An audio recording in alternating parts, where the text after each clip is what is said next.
in Frisco, Texas, where I am, and who knows what time it is where you are, as we welcome in agents and shareholders across the world. It's 5 p.m. in Cape Town, 8:30 p.m. in Mumbai.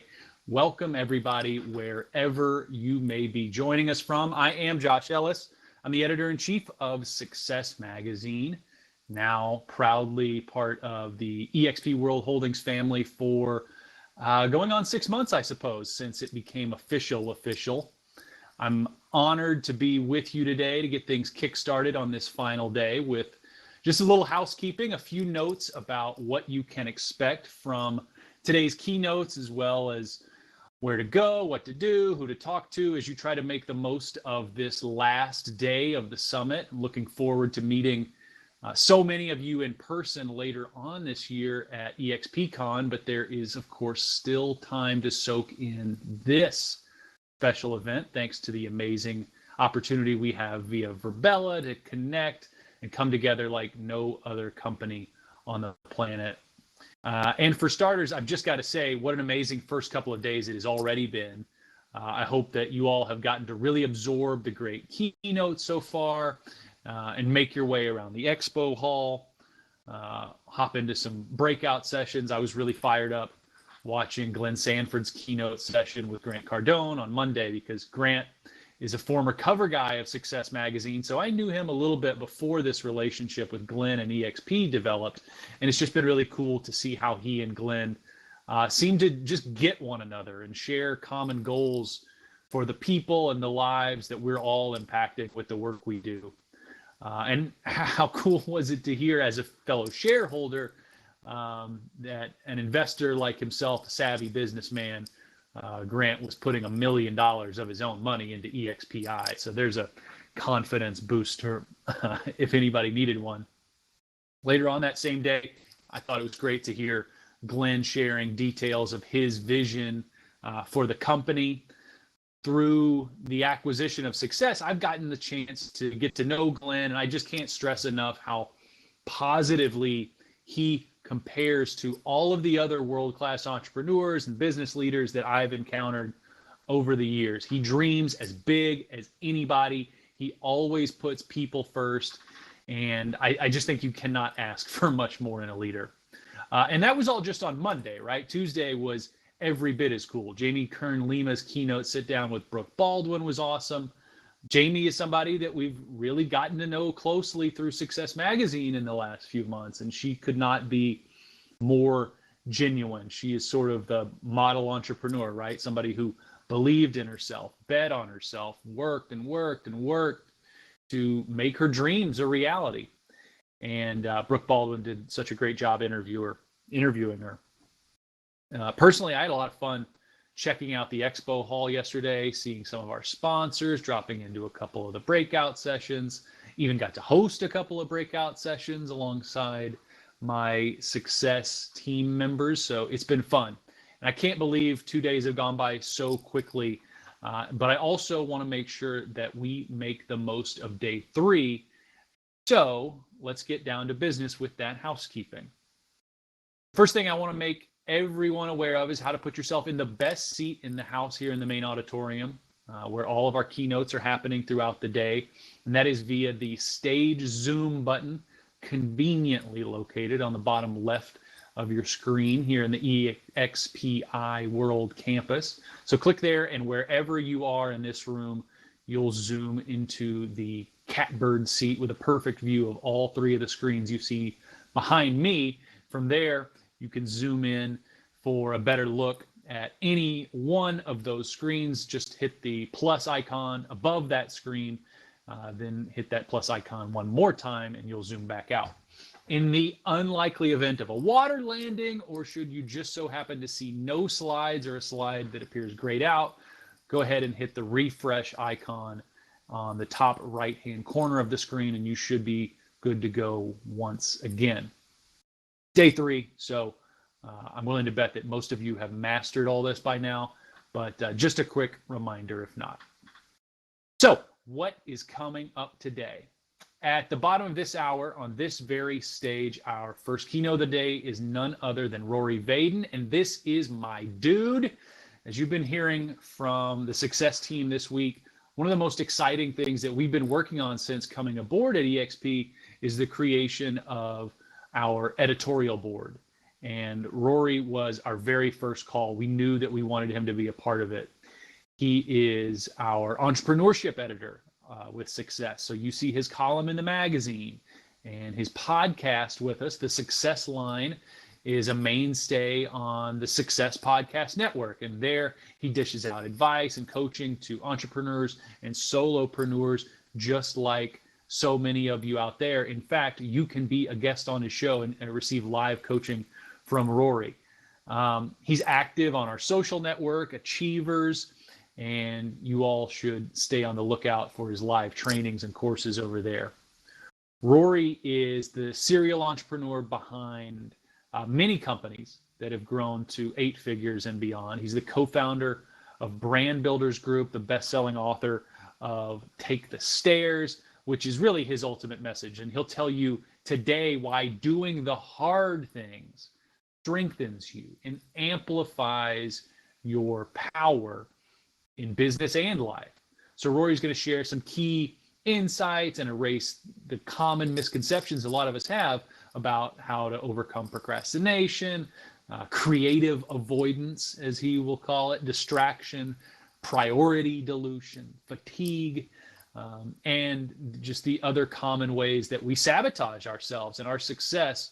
And instead, we'll work on building lasting self-discipline, which in all my years at Success Magazine has been probably the most common through line between all of the achievers that I've encountered and interviewed. Self-discipline.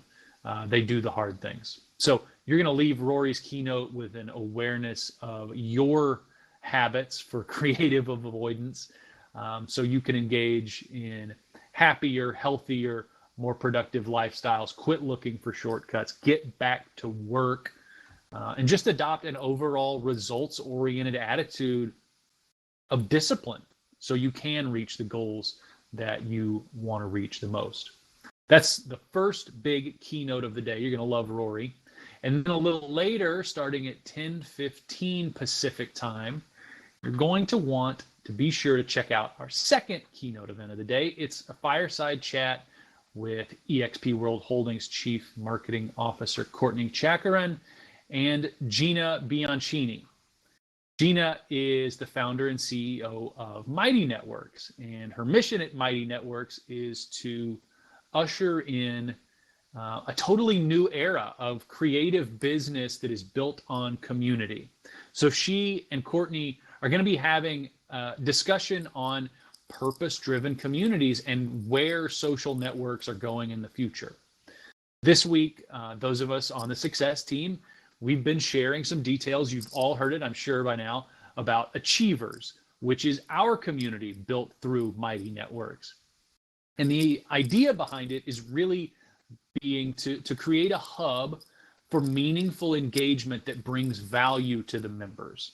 I remember how cool I thought that Facebook and Twitter were when I first signed up, but that was then, and a lot of time has passed. And those platforms and Instagram, as I reflect on it now, have really only added clutter to my life. And we hear that from so many people. They have not improved my life. They've not helped me reach my goals in any meaningful way. And so that is our purpose with Success Achievers community, to help bring you closer to your goals and meet some like-minded people who can aid you as you try to do that. And Mighty Networks, similarly, can help anyone build communities and their own sphere of influence, right? Which is so important in marketing today, as all of our agents here in the room know very well. Bigger and bigger idea in the work that you do every day. You're going to want to hear this conversation. So a little later on, Tim Story will help us close out our keynote lineup. Tim is an author, speaker.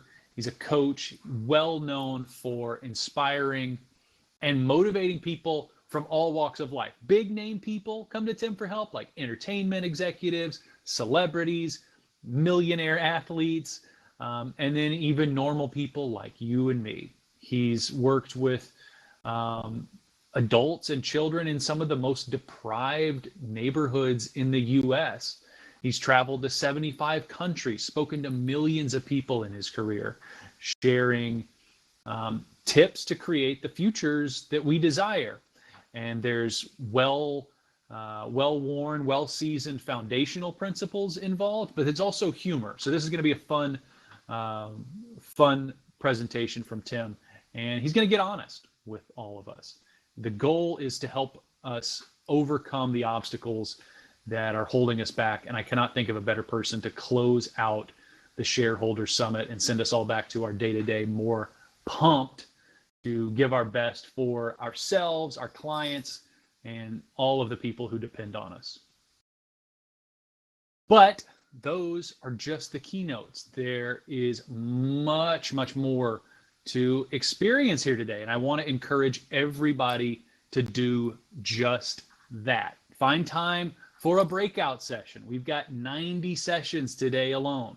So this is your opportunity to get really granular in detail about the cool work going on with Virbela, Success, Commercial, Global, Growth and Attraction, EXPI in Espanol. And you're not going to want to miss the big agents breakout sessions where you can learn from some of the leaders in the field. You're going to find all those breakout tracks in the expo hall, which also has fun interactive booths set up. So once you're there, you can meet, get to know our sponsors, folks as well in other booths like EXP Partners, One EXP, Success, EXP Agent, Realty Agent Advisory Council, I Heart EXP, and Extend a Hand, and a lot other things, cool things going on in the expo hall. We are a big team with a ton of amazing things happening, and it's just been great to see it all come together in one place this week where everybody can get to know one another, the people doing this awesome work and growing in their careers at the same time. This is it, you guys. This is the last day to take advantage of the expo hall. It's open from 1 to 3 p.m. Pacific time today. Around that same time frame, I want to make you aware of the One EXP meet and greet on the beach. That is from 2 to 3 p.m. Pacific. So come network, ask questions, get connected to people who share your life experience, or maybe just a life experience that you want to understand better so you can be a better teammate or a better friend to someone. One EXP's mission is to build EXP Realty into the most diverse and inclusive real estate brokerage in the world, and that's something that we are all really proud to have as part of the organization. Now, as you meet all of these people, as you have all of these conversations, you learn all of these things and grow in all of these ways, don't keep it to yourself. Tell all of us, tell the world, use the hashtag EXP Shareholder. So we want to get it trending on Facebook, Twitter, Instagram, LinkedIn, Workplace, Achievers, the Success Achievers community. Use that hashtag there too. Let's hear from you. I want to hear your message. I want to see your smiling faces. And they very well could make an appearance on the social tag boards that you see up here on the main auditorium stage and throughout the campus. Please make your voice heard. Let everybody know you are with us and in the building. We know who else is in the building, and that is our amazing sponsors. Thank you, thank you, thank you, every single one of you for supporting this event, making it a shareholders meeting unlike any other. If you stop by their booths in the expo hall, please say thank you to them. We appreciate you all very much for being our partners. Thank you again. Okay, so the housekeeping part of this is done. Let me get out of the way. You all know what's coming up. What a great big day this final day is going to be. But first, to introduce Rory Vaden, it is my pleasure to welcome Paige Dungan to the stage. Paige has been with Success some years back. She left, moved to a different part of the country with her family, and once we had the opportunity to bring her back after we joined the EXP family, she was the very first new hire that we made. It has not even been half a year. She's already been promoted. Now that she is the Senior Director of Communications for Success, she oversees our talent relationships with folks like the editorial board, as well as public and media relations. She works also really closely with Glenn Sanford on his own media schedule as well, getting the good word about everything going on with EXP out into the world.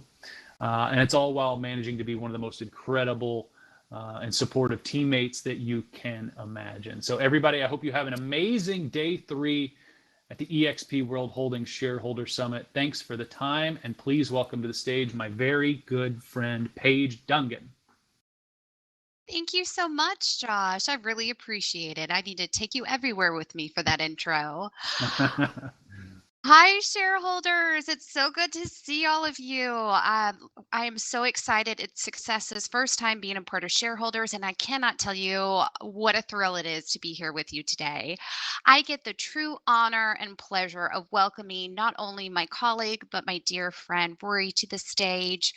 Rory is the New York Times best-selling author of Take the Stairs: 7 Steps to Achieving True Success and Procrastinate on Purpose: 5 Missions to Multiply Your Time. As a researcher and expert on influence, his insights have been featured in the Wall Street Journal, Forbes, CNN, Entrepreneur, Inc., on Fox News National Television, and in several other major media outlets. As a world renowned speaker, his TEDx talk has been viewed more than 4 million times. He is a 2-time world champion of public speaking finalist, was named as one of the top 100 leadership speakers in the world by Inc. magazine, and was recently inducted into the Professional Speakers Hall of Fame. Body of work addresses influencing ourselves through self discipline, influencing teams through leadership, influencing the general population through marketing, and influencing people one on one through professional selling. Today, he is the adjunct entrepreneurship editor of Success Magazine, and he is also the co founder of Brand Builders Group, where he teaches people to build their influence, their impact, and their income. Please help me welcome Mr. Rory Vaden to the stage.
want you all to think about to yourselves for a second, all right? So the last time that you were walking along, and let's say that you came up, maybe you were in a mall or you were in an airport or something, and you came up to a set of escalators and some stairs. Did you take the stairs? Or let me ask you this way. Which one do you think most people choose? Just type it into the chat. Say stairs or escalator. Which do you think most people choose? Yeah, absolutely. Most people choose the escalator. Now, why is that? For most of us, we don't even think about it. It is like a subconscious choice that we're not even processing in our head the decision. We just kind of naturally gravitate towards the path of least resistance. And for me, this picture sums up very well what I'm talking about. Right? Like, this is a real picture that we are naturally programmed to take the shortcut, to choose the easy way, that we gravitate towards the path of least resistance.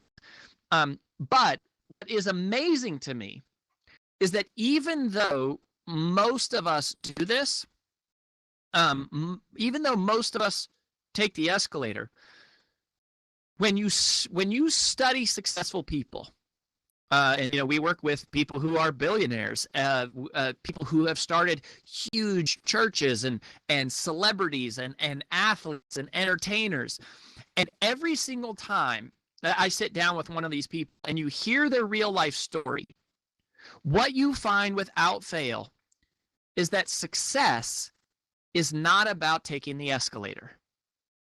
Success is about taking the stairs.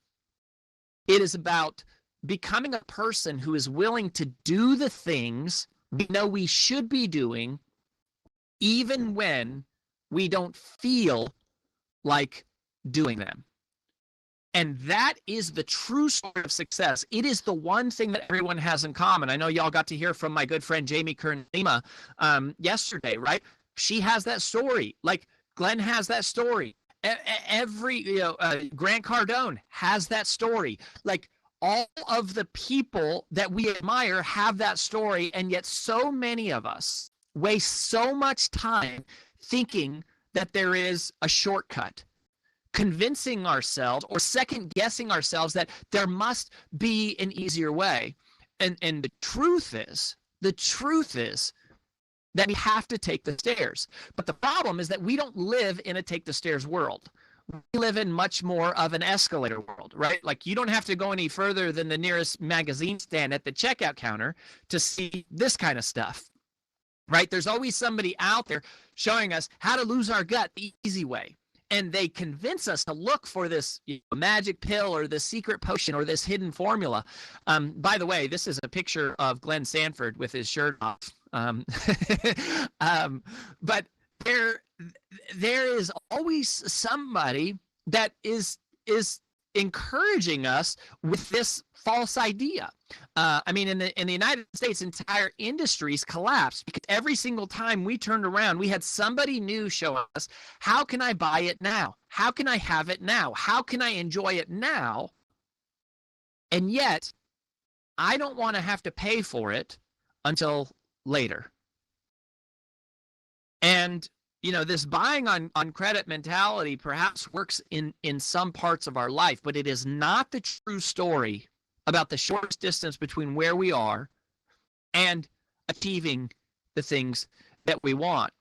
The truth is that no matter how much you see this, and this is one of my favorite advertisements, right? This is out of the old Sky Mall magazine. It's one of the all-time best-selling devices. And I mean, this thing shows you how to exercise in exactly 4 minutes per day, which by the way, is like a steal of a deal at $14,615. I mean, this thing looks like a medieval.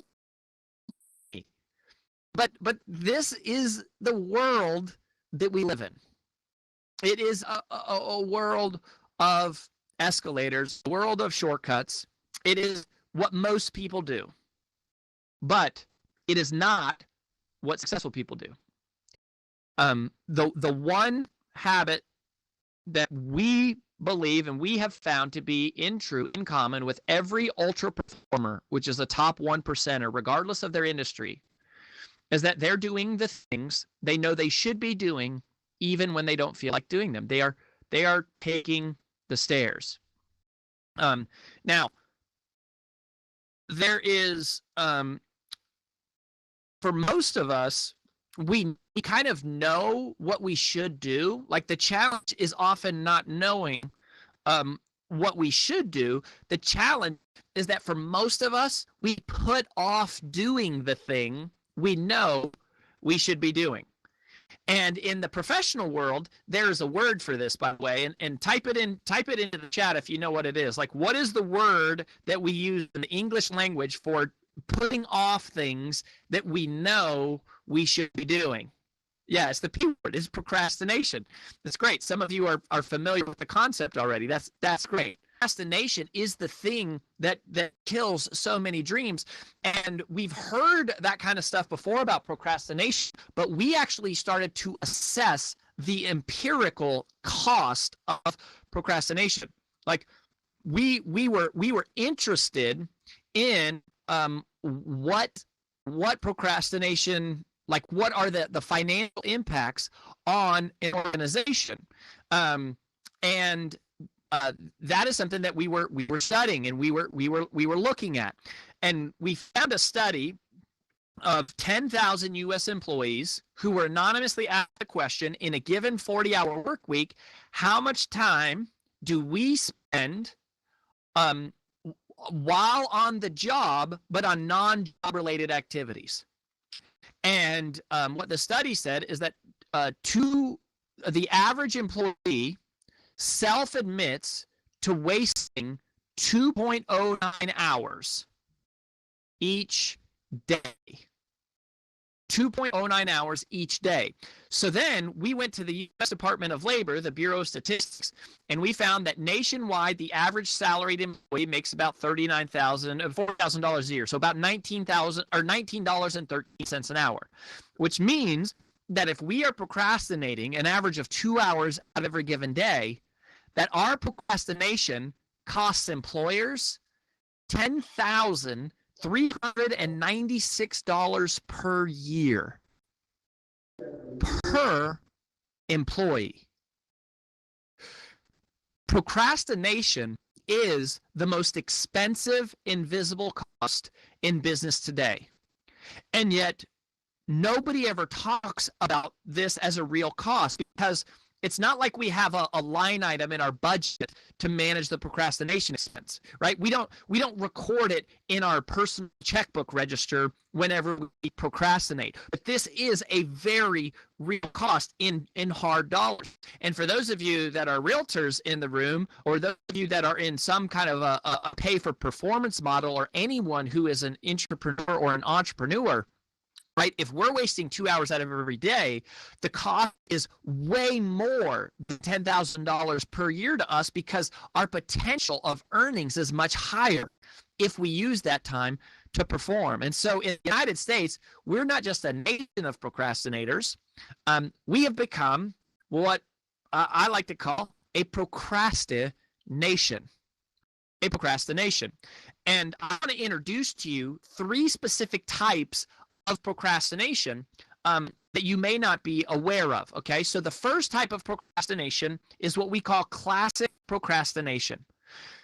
Classic procrastination is the one that we all think of when we hear the word. So classic procrastination is consciously delaying that which I know I should be doing.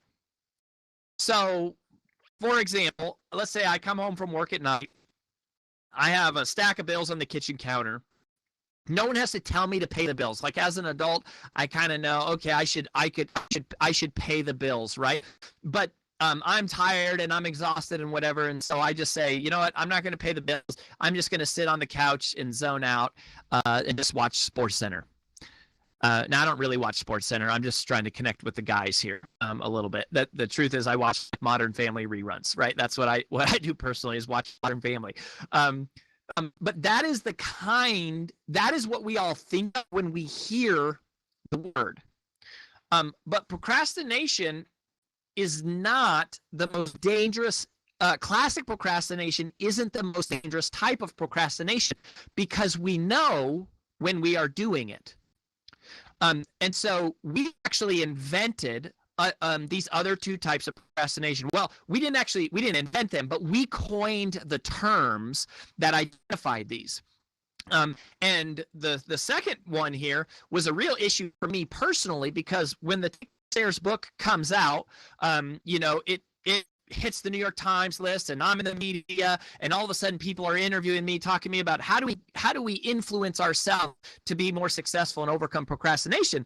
But here I myself struggle sometimes with procrastination. So rather than calling what I had procrastination, I invented a new term for this, which I really love, because not only does it more aptly describe what I struggle with, it also sounds much more sophisticated and intelligent and really almost academic in a way. And so I invented this phrase that's very, very eloquent. I like to call it not procrastination, but instead creative avoidance. And creative avoidance is different because it is unconscious. Creative avoidance is unconsciously creating stuff for ourselves to do so that we can do a bunch of insignificant, trivial things as a way of completing them to make ourselves feel good and to feel productive. But really what it is it is a defense, it's a psychological defense mechanism that we deploy to avoid doing the things we know we really should be doing that we don't feel like doing. So it is a very sophisticated subconscious thing that we are doing, but we are self-sabotaging. And your brain actually is working against you here. See, if you struggle with creative avoidance, I want you to know this. It doesn't mean you're doomed to not be successful or to be average or whatever. It means you have a perfectly functioning brain, because the human brain is not designed for success. The human brain is designed for survival. Okay? And so survival is about conserving energy. It's about keeping us safe, which is exactly the opposite of what success is about. Success is about breaking out of our comfort zone and expending energy and taking the stairs and doing the thing that we're not familiar with doing. So your brain, left to its own design, will default to doing the insignificant task, the menial task. And by the way, it actually is attached to the neuroscience, the chemicals in your brain. For example, we know from monitoring brains under brain scan that dopamine is released whenever you complete something. So when you delete an email or you cross something off of your to-do list, dopamine is released. It makes you feel good. Which, by the way, this explains why. And how many have ever done this? Just type in me into the chat if you have ever completed something that wasn't on your to-do list, but then you added it to your to-do list just so you could cross it off. Yeah, a bunch of you. Yeah, why? It's because that doesn't make sense until you understand the neuroscience of your brain. Your brain does that because it makes you feel productive. But this is the problem. Multipliers, which we talk about in my second book, Procrastinating on Purpose, multipliers have learned that success is not related to the volume of activity we complete. Success is related only to the significance of those activities. Most ultra performers and multipliers become successful not by doing a lot of things, but by doing a few things really well, while average people allow their schedule to fill up with a lot of trivial things as a way of feeling good in the short term, but again, they're really dodging things that need to be done. This is the most dangerous of all types of procrastination because it is unconscious. Now, the third type of procrastination is fascinating. Most of the featured articles that we got, like in the Wall Street Journal, etc., were all about this third type of procrastination. The third type of procrastination is what we call priority dilution. And priority dilution is fascinating because it affects the very people who you would not think to be procrastinators. It affects chronic overachievers, the do-gooders, the movers and shakers, the checklisters, the taskmasters, like the leaders, the brokers, the executives. And priority dilution is unlike the first two, like in a way that it can be conscious or unconscious, but it's unlike the first two in that it has nothing to do with being lazy or apathetic or disengaged. But it is exactly the same as the first two, which is that we leave our office at the end of the day, or we shut down work at the end of the day with the most significant priorities left unchecked and incomplete. Not because we're lazy, but because we have allowed our attention to shift to less important, but perhaps more urgent tasks. Someone who is struggling with creative avoidance, their life could be characterized as a constant state of distraction. Someone who is struggling with priority dilution, their life would be characterized as struggling with a constant state of interruption. They're always falling victim to whatever is latest and loudest. And so even those of us who would not think of ourselves to be procrastinators struggle with this. I mean, when you look at these three different types of procrastination, like a lot of us struggle with it. By the way, type into the chat, just say yes. If you know that you are somebody who struggles with procrastination in some area of your life, like how many of you would just honestly admit to? All right, great. So that's a whole bunch of you. So that's great. At least you're aware of it. My guess is that the rest of you will figure that out later. That you do struggle with it, because we all struggle with it in different areas of our life. And so if procrastination is the problem, the question is, what is the solution? Right? Like, what's the remedy here? Okay, so you go, all right, Rory, I get it. Like, I struggle with this. My team struggles with this. My kids struggle with this. Like, everybody I know is struggling with this. So you go, how do I solve this? Because this is a real issue, y'all. When you have diluted focus, you get diluted results. When you have diluted focus, you get diluted results. Now, I believe the solution to this problem can be boiled down into one word. And I'm going to tell you what the word is, but I want to warn you up front that you might not like it. So, while it is simple, it's not at all easy. And even though it is the truth of success, it's not at all popular. And I feel pretty confident telling you in advance that you're not going to like this. Because to be honest, I don't like it either. I'm not delivering this information to you because I like it. I'm delivering this information to you because it is truth. And it all comes down to this one little word: discipline. Discipline. The most successful people in the world all have the discipline to do the thing they know they should be doing, even when they don't feel like doing them. They have the discipline to take the stairs in spite of the fact that we live in this escalator society, this escalator culture, this escalator world.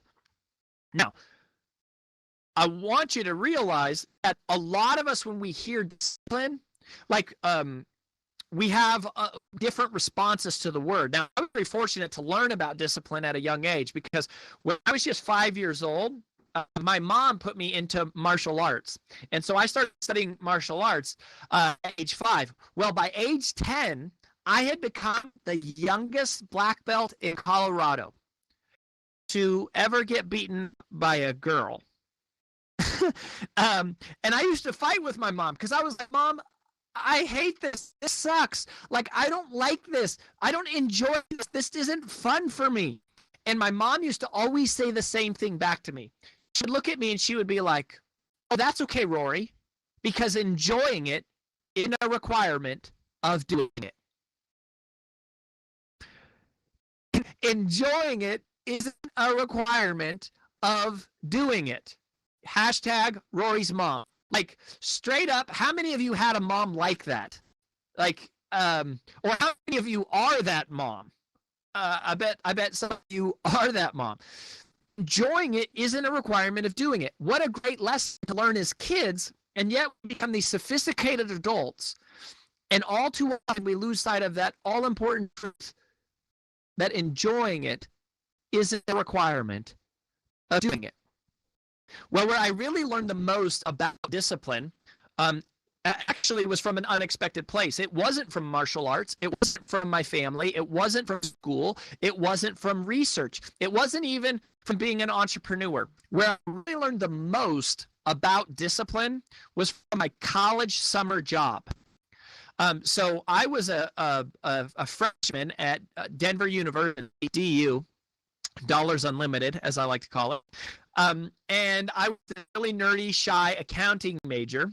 And I got recruited to work in the craziest summer work program. And I ended up doing this for 5 years. I got recruited to work for a direct sales company where I moved to a state every summer, a different state that I'd never been before. And once we got there, we would have to knock on doors to strangers to find a place to live. And we would have to convince strangers to let us rent out their basement or their attic for the summer. Once we found a place to live from knocking on doors, every single morning we would wake up at 5:59 a.m. We would take ice cold showers, and then we would go out and knock on doors 14 hours a day, 6 days a week on straight commission, paying all of our own expenses, selling educational children's books door to door. So that is just really a long way of saying, y'all, I grew up to become a door-to-door salesman. Now, in my defense, I never wanted to become a door-to-door salesman. I was a perfectly normal child. I wanted to sell Mary Kay. And it was brutal. I mean, it was terrible. It was the hardest thing. I did it for 5 years. But that was where I really learned the most about discipline. And then when I started studying discipline, and we started interviewing Navy SEALs and, again, top athletes, et cetera, what we started to realize is that contrary to what we all think, discipline is not as hard as we think once we know how to think about it the right way. In fact, the take the stairs, I see Joanne saying 5 years. It was 5 summers. So I did it for 5 summers during college and graduate school. So the Take the Stairs book is nothing other than these 7 psychological misconceptions that people have about self-discipline. And you realize self-discipline is not as hard as we think once we know how to think about it the right way. Now, in the time that we have today, we're not going to have time to get through all 7 of the principles that are in the book, but we're going to cover a couple of them. But before I do that, before we dive into them, I want to make sure I don't skip over the message. Because my entire goal today could be summed up into one sentence. I just want to encourage you and invite you, and I want to challenge you to simply start doing the things you don't want to do. Not out of some weird masochistic pleasure for pain, but because evidence suggests and research purports, and we got some people talking here. I'm wondering if you can help me, everybody. So the evidence suggests, the research validates, and common sense corroborates this idea that doing things you don't want to do, that is the shortest, most guaranteed path to greatness. That is the truth about success in all areas of our life. And contrary to popular belief, the take the stairs methodology is not about making your life as hard as possible. The opposite. Take the stairs is about making your life as easy as possible. But it is predicated upon this unpopular truth that the shortest, most guaranteed path to the easy life is to do the hardest parts of things as soon as possible, and to rewire your own brain, to literally reprogram the neurochemical response and how you evaluate choices based on these 7 different decision-making frameworks that performers have done in their life that anyone can replicate in their own life. And if you do that, it will cause you to become a higher performer, an ultra performer. It will cause you to achieve things that you never you never thought possible. And it reminds me of, this is my oldest son, Jasper, right here, that, we're in this mode right now of teaching Jasper. We have 2 kids, and this picture is from a little while ago, but, one year Jasper really wanted to dress up as Halloween, and he wanted to go as a basketball player because, he loves basketballs and loves balls as a kid. But his mom and I thought it would be really cute if he went as a panda bear. But he didn't want to go as a panda bear. He didn't like it, but, we're trying to teach it. Sometimes in life there's just things you have to do. And so, that was a battle that we won the battle, although he wasn't super excited. He wasn't excited about it. But we all have to do things we don't feel like doing. And so what we're talking about here is how to create a take the stairs mindset inside of this escalator world that we live in, okay? So let's dive in and talk about it. The first principle is called the paradox principle of sacrifice. The paradox principle of sacrifice. Now, in Colorado, where I grew up, I live in Nashville. AJ and I, my wife and I, we live in Nashville now. But in Colorado, where I grew up, we are world famous for the Rocky Mountains.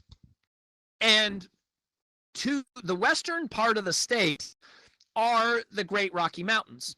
And that's what a lot of people think of when they think of Colorado. But what a lot of people don't realize is that Colorado as a state is divided almost exactly in half. And to the eastern part of the state are the Great Kansas Plains. So it's very flat. Because of this unique topographical landscape, Colorado is one of the only places in the world that has both buffalo and cows in close proximity to one another. And there's a fantastic lesson for achievers to learn from studying the way that these 2 creatures respond to storms. Okay, so when storms come, storms almost always brew from the west and they roll out towards the east. And what cows do is very natural. A cow can sense that a storm is coming this direction, and so a cow will try to run east to get away from the storm. Now, the only problem with that is that if you know anything about cows, you know they're not real fast. And so as the cows try to run east to get away from the storm catches up with them rather quickly. And instead of outrunning the storm, the cows actually run with the storm. Maximizes the amount of pain and time and frustration that they experience from that storm. Isn't that stupid? But here's the thing. Humans do the exact same thing all the time. We spend so much of our lives constantly trying to avoid the inevitable challenges and the difficult circumstances that come from our very own choices that we have made, and that have led us to be in the situation that we are in. I can speak from personal experience here. There was a time in my life that I was 45 pounds heavier than I am right now. And I'll tell you, people who are struggling with their health are often making rationalizations for why it's not that big of a deal, or how they've already tried and nothing works, or, it'll be fine. I've also been over $50,000 in personal debt. And people who are struggling financially are often, doing everything they can to avoid facing their financial situation, stop spending, and start getting serious about creating a plan to get out of debt. People who are struggling in their marriage are often avoiding the difficult but meaningful conversations that need to be had if there is ever any hope of reconciling that relationship. And the key insight that ultra performers have made, that most of us have not yet made, consciously at least, is this: ultra performers know problems that are procrastinated on are only amplified. Problems that are procrastinated on are only amplified. Waiting always makes it worse. Waiting makes it worse. What buffalo do is very unique for the animal kingdom. Buffalo will wait for the storm to cross right over the crest of the peak of the mountaintop. And as the storm rolls over the ridge, buffalo turn, and instead of running away from the storm, buffalo turn and they charge directly at the storm. They run at the storm, and by running at the storm, they run straight through it, which actually minimizes the amount of pain and time and frustration they experience from that storm. Notice how it's the exact same storm. It's such a great metaphor for all of us, because even though some of you work for Showcase IDX, and some of you are and some of you are in real estate, some of you are in Success Magazine, you're doing all different roles, all of us do different things, we live in different places, but the human experience ensures that all of us are dealing with storms of some kind. There's some financial struggle, some health issue, some relationship battle, and we don't get a choice about whether or not we have storms in life. The only choice that we have is how we respond to those storms. And more specifically here, when we respond to those storms. Most of us wait, not realizing that waiting makes it worse. And so the paradox principle of sacrifice, okay, simply stated, I shared this earlier, by the way, problems that are procrastinated are only amplified. By the way, you're welcome, if you want to take pictures of these on social, you're welcome to. Just tag me if you don't mind. Tag at Rory Vaden, just so I can see you and say hi. But this insight leads us to understand the paradox principle, which is representative of this buffalo mentality, which mimics the same mindset of ultra performers, and that is this. The paradox principle states, easy short-term choices lead to difficult long-term consequences. Meanwhile, difficult short-term choices lead to easy long-term consequences. The great paradox here is what seems like the easy way in life. Eating whatever I want, saying, however I feel when I'm frustrated and yelling at somebody, buying whatever I want on credit even if I can't afford it, just indulging in my initial human emotional response.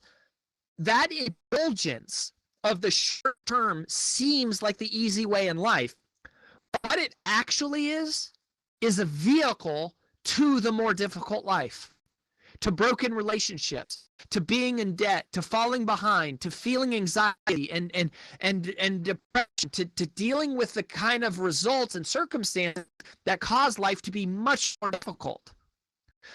Meanwhile, counterintuitively, the things that seem hard, working out, knocking on doors, making sales calls, investing in personal development, investing period in anything, working really hard, doing the things you don't want to do, the things that seem difficult, having difficult conversations, they seem hard in the short term, but those are the actual vehicles that lead to the easier life.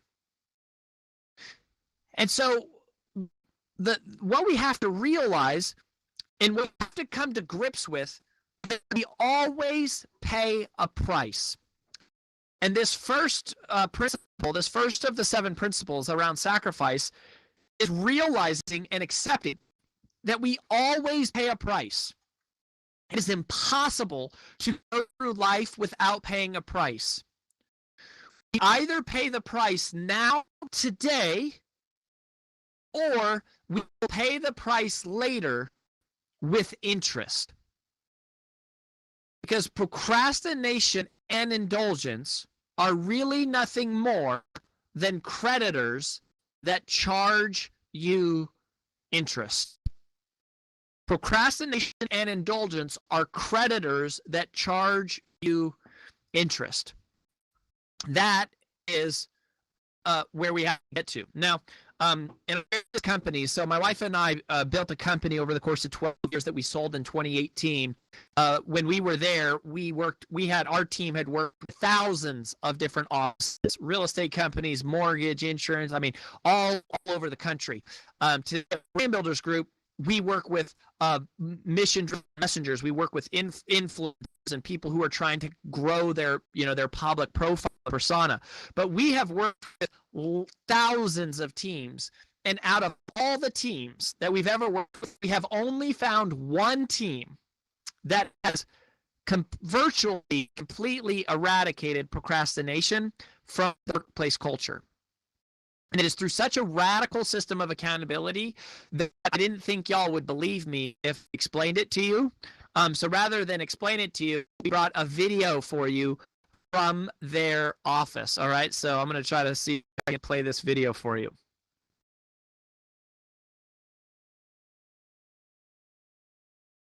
When we asked Reebok to send us Terry Tate, some people thought we were crazy. But I'm a firm believer in paradigm breaking, outside the box thinking. Hey, buddy. Break was over 15 minutes ago, Mitch! And since Terry's been with us, our productivity has gone up 46%. We're getting more from our employees than ever before. You know you need...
To make today, how they forward to that vision coming true.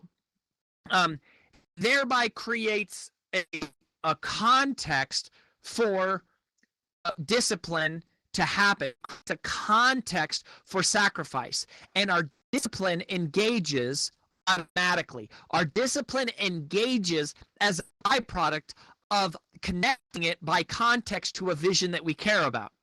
However, if we don't have a clear picture of what we want for our life, or we don't spend much time thinking about it, then there is at best a convoluted connection to how the sacrifices we're asking ourselves or others to make today forward us towards a future that we care about. There is no context for action, and so it becomes virtually impossible to motivate ourselves or to motivate somebody else. You know, people ask me all the time, right? They'll say, hey, Rory, I bought the Stairs book for my kid or for this person on my team because they struggle with discipline, or I've always struggled with discipline, or I have this friend that struggles with discipline. And it's not that we struggle from a lack of discipline. We all have self-discipline. Discipline is a neurological response to the proper context that is set up inside of the human brain. The problem is that discipline becomes dormant in the absence of a dream. Discipline becomes dormant in the absence of a dream. It's not that we struggle from a lack of discipline as much as we struggle from a lack of vision. We either don't have a clear picture of what we want, or we don't spend enough time thinking about it, and we allow ourselves to get confused and lost and stuck and distracted in all the mundane monotony of everyday life. And so the sooner you talk about a person's purpose and less about their performance, is the sooner you'll see an increase in their production. The sooner you talk about a person's purpose and less about their performance, the sooner you'll see an increase in their production. Harping on a kid because they're not performing doesn't get them to perform, as well as creating a vision of something they want in their life, attaching contextually how the sacrifices they need to make today will make that dream come true. If you can create the context, you won't have to micromanage them. The human brain, the body will manage itself. But if you don't create that context, then the human brain will default to whatever is most convenient in the short term, to whatever is the path of least resistance right here, right now. In other words, the escalator mind. Most people have an escalator mind of the short term. You have to create that long-term vision, and the stairs mind shows up automatically. This buffalo mentality is very representative of the take the stairs mindset of ultra performers. That is the first of the 7 stairs strategies. The second strategy is what we call the buy-in principle of commitment, the buy-in principle. 2 gentlemen were standing in a public restroom. There is a guy named Bob who is standing in front of this urinal. And Bob has gotten himself into a little bit of a precarious situation. You see, somehow Bob has managed to drop a $5 bill into the urinal. Now, right about that time, another guy named Dave walks into the restroom. Dave walks into the restroom, sees Bob, he sees the $5 bill laying there, and he just kind of looks at Bob and he gives him one of these. He goes, "Oh man, that's a tough one. What are you going to do there? You going to leave it or are you going to get it?" And Bob is looking at the $5. He turns back, he looks at Dave, and then out of nowhere, Bob takes out his wallet. He grabs a $50 bill, and he throws the $50 bill into the urinal. And Dave freaks out, right? He's like, "Whoa, what are you doing, man? I can't believe you just did that. That's $50. Are you crazy? Are you outside? I'm like, what are you thinking?" Bob just turns around slowly and he smiles and he goes, "Well, you don't think I stick my hand in there for just $5, do you?" Bob understood a very important principle about self-discipline, specifically as it relates to our ability to make and follow through on commitments. And we've come to call it the buy-in principle of commitment, which simply says this: the more we have invested into something, the less likely we are to let it fail. The more we have invested in something, the less likely we are to let it fail. This explains why it's so hard to for like family businesses to pass from one generation to the next, because grandma and grandpa have their whole like identity and life wrapped up in this business. And it's easy to understand kind of academically this is true, but it is hard to live by it pragmatically. Because if this is true, that suggests that when we make a commitment to do something, to achieve something, to become a certain type of person, that when it becomes difficult to follow through on that commitment, what we should do is increase our investment into the commitment. But that is exactly the opposite of what most of us do in the escalator world. Most of us actually keep our commitments conditionally. We keep our commitments as long as they are convenient to do so. But ultra performers don't do that. Ultra performers instead figure out a way and find a way to follow through on their commitments, even when they don't feel like doing them. The way they do that is they increase their commitment. Visually, it looks like this. This is called the commitment continuum.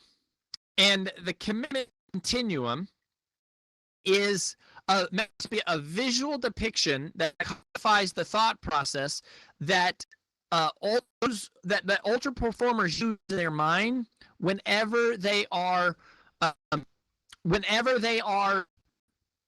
making a decision about whether or not they're going to follow through on commitment. And so one of the things that we learned from these ultra performers is that there's two types of energy that are expended in our decision making.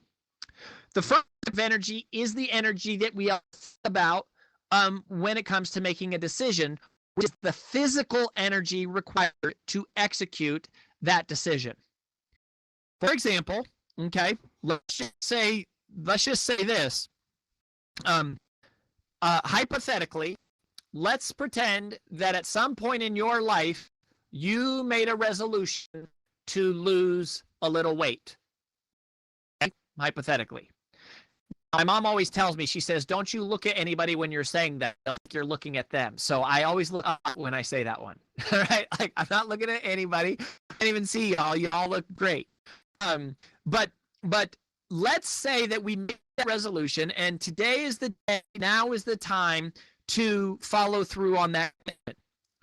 When the time comes to go to the gym, the thought process for most of us in our head sounds something like this. We sit there and we say to ourselves, do I feel like working out right now? And friends, what is usually the answer to that question? Yes or no? Just type it in the chat. Like when you go, do I feel like working out right now? What is the answer? Definitely no. Thank you. That is the same for me as the same for even ultra performing athletes. The answer is no. Because we're making a decision based on physical energy, the physical energy required to execute a decision, but we're actually not.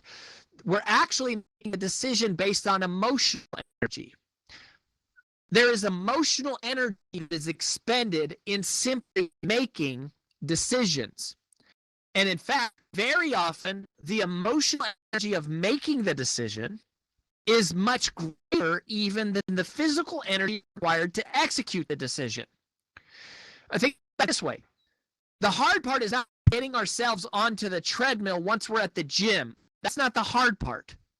The hard part is when we're sitting on the couch deciding whether or not we should go, right? Like, the hard part isn't having a conversation with a prospect The hard part is the internal dialogue in our head about fear of rejection, of what might happen if we bring up the subject or when we knock on the door. The hard part is getting out of the car and knocking on the door. The hard part is picking up the phone and making the call. The hard part is initiating the conversation.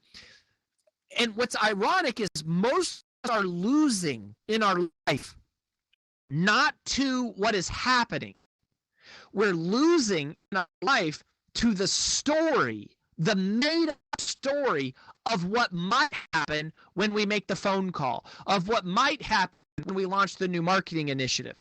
And what it is our creativity working in the wrong direction, which is exactly what fear is. Fear is your creativity working in the wrong direction. Okay, so, and by the way, that doesn't mean you're destined for failure. It doesn't mean you're doomed to be average. It means you have a perfectly functioning, healthy, normal, average brain. Because the brain, again, is not designed for success. The brain is designed for survival. Survival is keeping you safe. And the brain creates all of these images of how horrendous something could be as a mechanism to keep you safe, to keep you from risk, to keep you from danger. The brain does that. It's keeping you from danger, which is a good thing. You want your brain to do that when you're talking about danger.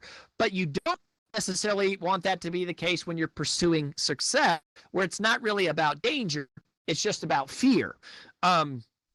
So back to the commitment continuum here is whenever we're faced with the decision about following through on a commitment, we ultimately come up to this decisional threshold, and we've got two choices. We can move forward with the thing that we said we are going to do.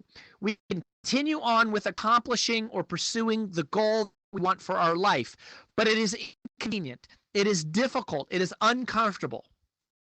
The other choice that we have is we can turn back towards the way that we've always done things. And I want you to know that this isn't bad. It's just that it's very safe. It's very comfortable. It's what you have right now. And the natural design of your brain is to draw you to this because it keeps you safe. But by keeping you safe, it keeps you stuck in what you have right now, which may not be a bad thing. But if you are pursuing achieving a higher level, if you're pursuing doing something else, then right here in this moment at this decisional threshold is where the 1 degree of separation happens between ultra performers, the people who achieve their dreams, break free from poverty, accomplish more than they ever thought possible, do things that are beyond and live a life beyond their wildest dream, and everybody else, which just kind of get life the way it shows up, what is convenient and comfortable. And in this moment, it comes down, believe it or not, this is going to throw off some of you. It comes down in this moment to the person's attitude. To the person's attitude. Now, I know that when I say attitude, we're dangerously close into drifting off into like motivational speaker talk. I don't not like motivational speakers, but I think of myself more as a psychologist and a researcher than I do as a motivational speaker.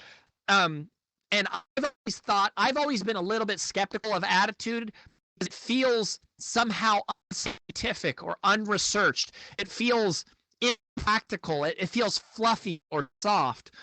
And I always felt that way until a couple years ago when I met this Jamaican cab driver. So TJ and I were flying into Jamaica, and I badly needed a vacation. I'm working way too hard, and so I was really looking forward to vacation. We get on the plane to go to Jamaica, and you know how it is when you're going on vacation. Like the vacation starts in your mind before you actually get to the place, right? And so I have this picture of what Jamaica is going to be like. I'm just going, oh, this is going to be great. We're just going to relax and sit on the beach and sleep in and soak up the sun. We got the plane in Jamaica, and it is a complete torrential downpour. I am talking about serious rain. And this bothered me. I was the one with the negative attitude, or the negitude, as I like to say. My negitude came out. I was very upset by this. And I guess I should address this up front. Like, I know I'm supposed to be like Mr. Speaker Man or whatever. Rain on your vacation, that sucks. And I was pissed, all right? Like, don't judge me. I'm sorry. Like, I let you down. Like, I was not practicing what I preach here. And so I'm really upset. We get into this cab, and our cab driver is this big, tall, dark Jamaican man. And I'm being sort of flippant or whatever. And I say to this cab driver, like, dude, what is the deal with all this rain, brother? Like, this is Jamaica. This is supposed to be the land of sunshine. This is our vacation. Is it going to rain all week? What's with all the rain? And this guy looks at me and he smiles. I'll never forget what he says. In Jamaica, we don't have rain. We only have liquid sunshine, man. Liquid sunshine. And in that moment, it finally clicked in my head what the real definition of attitude is. Because attitude actually isn't fluffy and soft.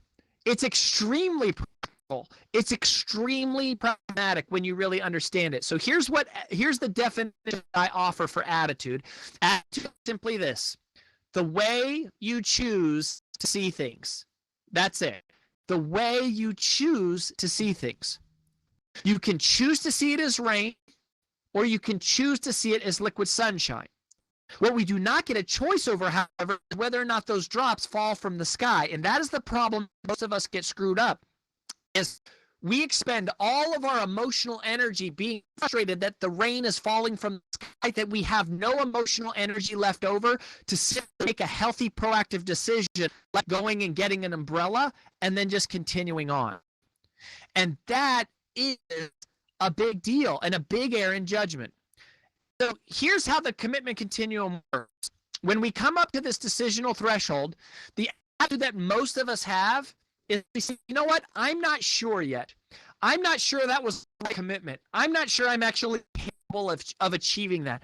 I'm not sure that this is even possible. I'm not sure that now's a good time. I'm not sure I have enough time. I'm not sure. And notice that this isn't really a negative attitude. It's much more dangerous than a negative attitude. It's a neutral attitude. The reason that I think a neutral attitude is even more dangerous than a negative attitude is because neutral always becomes negative. Neutral takes people down without even realizing it's taking other people down. Negative attitudes are fairly easy to spot. Neutral attitudes are much tougher to spot, both in our own life and in the lives of others. And neutral pulls us back in this direction. Neutral, scientifically speaking, neutral is negative. It's the absence of a positive charge. It is negative. Now, the attitude of the ultra performers is only 1 degree different. Their attitude says, well, I'm in for good. You know, I'm not sure to work out either, but I am in for good. I'm not sure I'm going to pull this off, but I am in for good because I already committed this is what I want in my life. And right there is where life splits and moves in one of 2 distinct directions based upon their subconscious brain. Now, watch what happens here. The person who says, I'm not sure yet, gets plagued with this question. The question is, should I? Should I do it now or should I do it later? Should I do it myself? Should I give it to someone else? Should I follow through? Should I give up? Their whole life becomes plagued by the question, should. Should. And you have to be careful with this, friends, because if you're not careful, you end up becoming what I like to call a shouldhead. Don't be a shouldhead. Beware of the question, should. Should pulls us back towards the way that we have always done things. The person who says, I am in for good, has an altogether different question that rolls in their mind. And this question changes everything. The question is not should I. Their question becomes how will I? How will I hit this target? How will I meet that deadline? How will we pull this off? How will we break that record? How will we make this happen? How will I lose that weight? How will I get out of debt? How will I save this marriage? How? And the moment you start asking the question how, it's as if our mind transcends all limitations. We break free of these belief barriers and these mental prisons of our own construction about what is possible for our life and what isn't possible. And what happens is our creativity starts working in a positive direction instead of the negative direction. Remember, fear is your creativity working in the wrong direction. It's creating pictures and images of danger to pull you back to be safe. Well, the moment you start asking the question how, is what we call the pivot point. The pivot point pushes you over the decisional threshold, and your creativity engages, and it starts looking for answers to solutions instead of looking for reasons to why it's not possible. The people over here say, is it possible? Can this be done? Will it really work out? People over here say, how is it possible? How can it be done? How could it work out? Notice the pivot point is not the moment you come up with the right answer, the right solution. That comes later. The pivot point is the moment that in your brain you start asking the right question. Psychologically, this changes everything about the long-term trajectory of your entire life. And this brings us to the second of the 7 take the stairs strategies. Unfortunately, this is going to be the last one that we have time for. And I do have time to hang around a little bit, but this is going to be the last of the 7 we do today. And that is this. You increase your commitment, thereby the likelihood of success, by intentionally creating the question how, so that you don't accidentally relent to the question should. You intentionally create the question how, so that you don't accidentally relent to the question should. Again, the inherent natural default and design of the human brain is to keep you safe, to pull you towards should you do this? Can you do this? Is it possible? But the success mindset, the mindset of ultra performers, the take the stairs mind intentionally creates the question how. And this I've noticed in my own life is that if I am not consciously choosing a good attitude, then I am always unconsciously choosing a negative one, or at least a neutral one. And neutral is dangerous because neutral always eventually becomes negative. And part of what I've realized is that we all talk about how a negative attitude creates like an average life. That's not actually true. A negative attitude does create a negative life. An average life with average success, average wealth, average impact, average significance, average happiness, average whatever. An average life doesn't come from having that attitude. An average life comes from having an average attitude. An extraordinary life, extraordinary impact, extraordinary wealth, extraordinary achievement, extraordinary success requires an extraordinary attitude. It is not ordinary. But it is actually very simple. It is just simply moving at 1 degree from cannot, is it possible, could it be done, to how could I pull this off? What would it look like? What would we have to do to make this happen? What would it take to go to 100,000 agents in the next 6 months? Right? Like, it is asking how and letting your creativity, your brain will process on that question until one day you wake up and boom, the answer comes.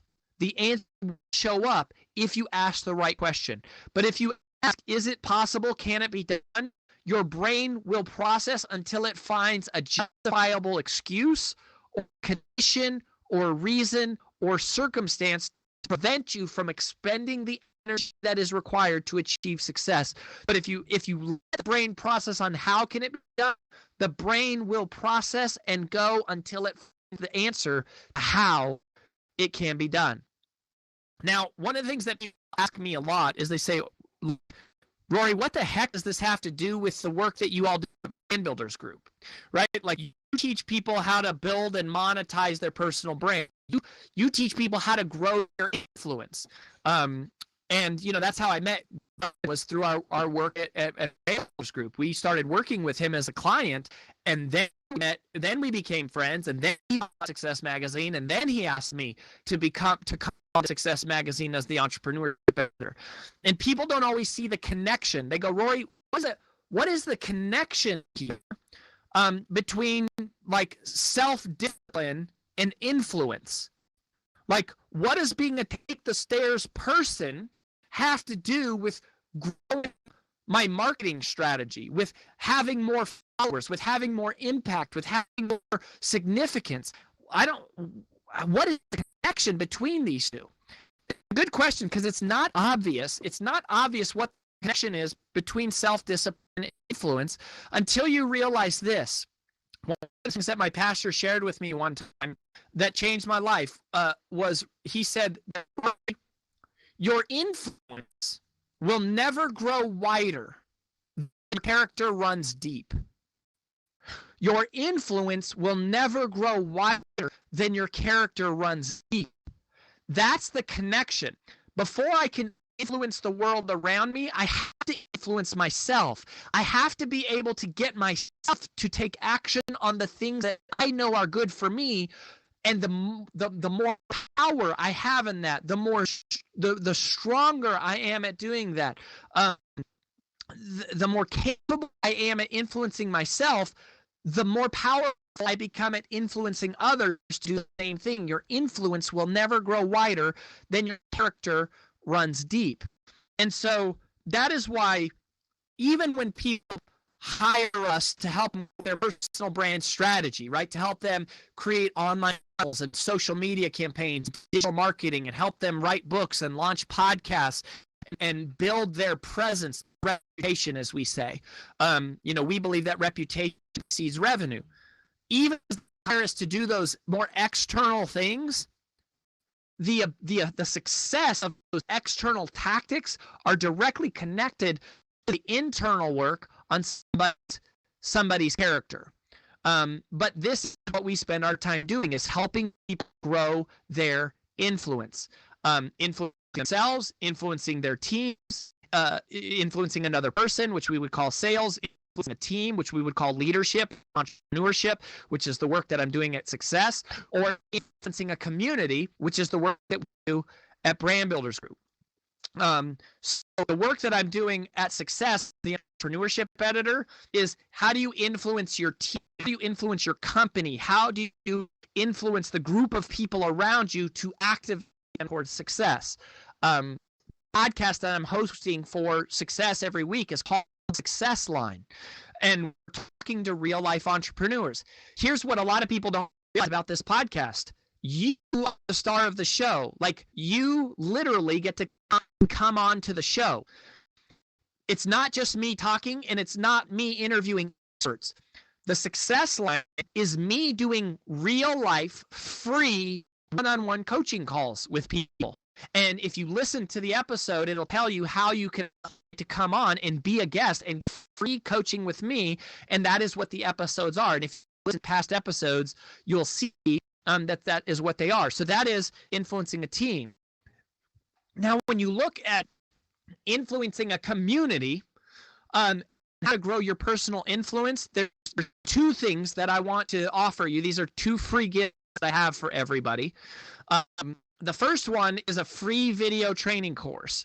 if you email me right now, if you just email roryreputation@gmail.com, put your first name in the subject line and hit send. Just do that right now on your phone. If you're sitting at your computer, just send an email. There doesn't need to be anything in the body. Just email roryreputation@gmail.com, put your first name in the subject line, hit send. If you do that, I will send you a free video course called Influential Leader. And I will talk to you about the tactics and strategies of how we leverage reputation to build more influence in your business. Effectively, it's the connection between influence and marketing. And that's a completely free course that will also subscribe you to, like the various podcasts and stuff. So that's a totally free gift, roryreputation@gmail.com, and put your first name in the subject line. You can also share that with your team, by the way.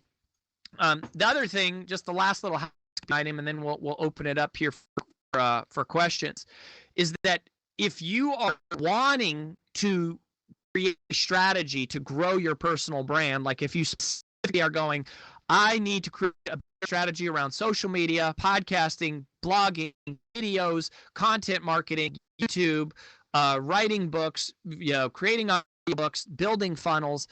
That's what we do at Brand Builders Group. And if you want, I will give you an opportunity to have a free call with one of our strategists. So you go to freebrandcall.com/RV, freebrandcall.com/RV. If you do that, then you can request a call. So those are 3 free resources for all of you. You've got the Success Podcast. You got free little video course, which is roryreputation@gmail.com, and then put your first name in the subject line. I see that in chat. Some of you are asking. Just put that in there, or request a free call. You can check that out. All right. So that's it. I do have one final thing I want to share with you, but I want to open the floor for questions. I guess, Paige, I don't want to leave a little bit of time in case anybody has any questions. We've got a couple minutes here just to check that out. So I guess if you have a question, you can just type it in the chat. I'm watching the public chat stream. Or if you had a question that you asked earlier that we didn't get answered, you can type that in here. And if there's not a question, then I'll just move.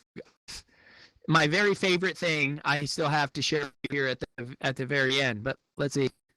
Are the slides available? Yeah, if you send me, if you just like, if you send me that email, so if you email my email, roryreputation@gmail.com, when I send you an email, reply back to it and ask for the slides. We'll send you a link to where you can download the slides. The podcast is called the Success Line Podcast, Mr. Chris Anderson. Okay, so I'm not seeing any other questions. One last thing before you all go. People often ask me, and by the way, I'm going to go to Seth's booth in the expo hall immediately after this. I'll get there for, I don't know, 15 or 20 minutes. If you want to come and meet me, I'll be in there immediately after this. But people almost always ask me, they hear this whole presentation or they read the book or whatever, and they always come up to me, and their first question always makes me laugh. And the reason I think it's funny is because it's the same question that I think I would ask if I were in your seat hearing this for the first time. And so here's what happens. People come up and they'll say this. They'll say, all right, Rory, so tell me, let's say I start doing all this stuff you're talking about, right? Like, let's say I start watching out for procrastination and creative avoidance and priority dilution.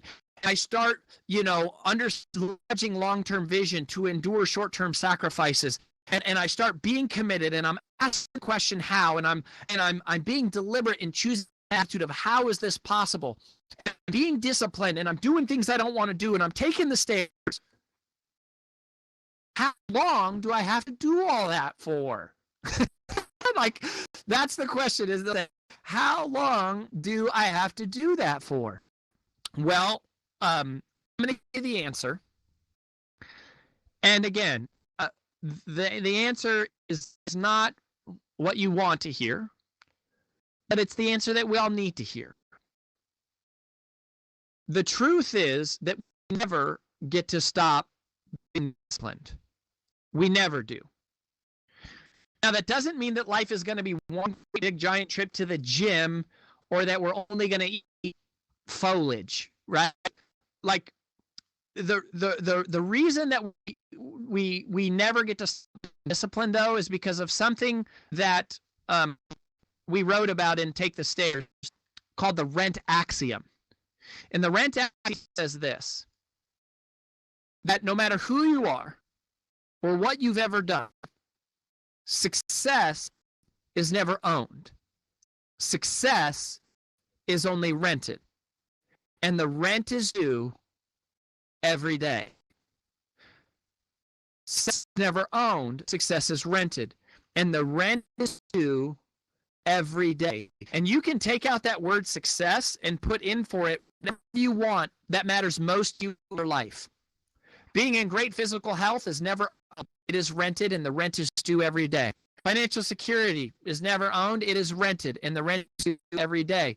A happy marriage is never owned. It's rented, and the rent is due every day. A client relationship is never owned. It's rented, and the rent is due every day. And I know that sometimes this strikes us as bad news, right? Because we want there to be an inevitable finish line. We want now, and life will get easier if you follow this, but it never is easy. Life will get easier if you do the stuff. It will never be just easy. And so we wish there was an invisible finish where we could just be done. But this is actually the most powerful truth of all, because when you embrace the idea and you realize that success is never owned, it is only rented, rent is due every day, you stop wasting time looking for shortcuts. You stop second guessing yourself. You stop chasing this fantasy that somehow there must be a way that this is easier. And when you stop chasing that fantasy, you can start believing in the truth of what it takes to be successful. This idea that if I take the stairs, if I do the things that I know I should be doing, it will work. So you start doing that sooner, and you start to get momentum fast. You start to see real results. And one day you look up and you realize that life and success and every dream you have ever imagined was not about one huge, grandiose decision. It's about the small, seemingly insignificant, nearly invisible little choices that we make each and every day.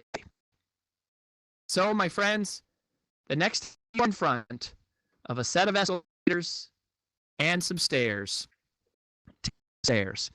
Thank you so much for having me. I'm honored to be a part of the team. I look forward to meeting you on social or in the Beavers group or at the podcast. Like, I'll be hanging around. Love you. I wish you the best. Thank you so much. Thank you, Rory. I mean, how are we not fired up today? That was truly remarkable. And we all now should be in the mindset of having an extraordinary attitude. So thank you so much, Rory, for being with us today during Shareholders. Now that we are fired up, we're ready to continue our development. We have some amazing breakout tracks for you guys to attend today. For the full breakout schedule, head to expshareholderssummit.com. We will be hearing from all of the companies under EXP World Holdings. And then in just a little bit, we will have our very own Courtney Chakaran taking the stage with one of the Mighty Network's co-founders talking about building a community. So I hope everybody has a great day.